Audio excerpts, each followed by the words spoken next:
আন যিকরি, যে ব্যক্তি আমার স্মরণ থেকে নিজেকে দূরে সরিয়ে নেয়, ফাইন্না লাহু মাঈশাতান দাঙ্কা, তার জন্য রয়েছে অনেক কষ্টকর জিন্দেগি, সংকীর্ণ জিন্দেগি।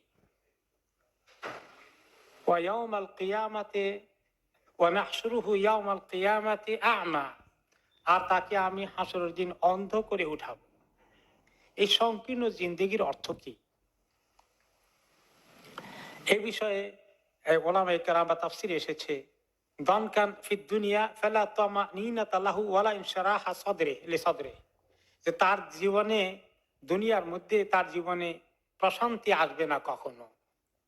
তার জীবনে তার এই সিনার মধ্যে একটা প্রশস্তি আসা, তার এই মানসিক দূরত্ব, মানসিক কষ্ট থেকে সে রেহাই পাবে না। তাকে বিভিন্ন টেনশনে রেখে দেওয়া হবে, তাকে বিভিন্ন চিন্তা ভাবনা তাকে কুরে কুরে খাবে।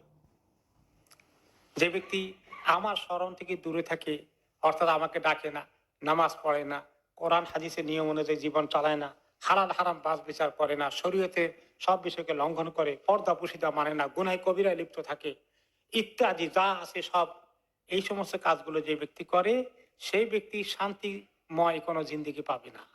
তার জিন্দেগি আল্লাহ তাআলা অশান্তিময় করে দেবেন। ওয়াইন তানা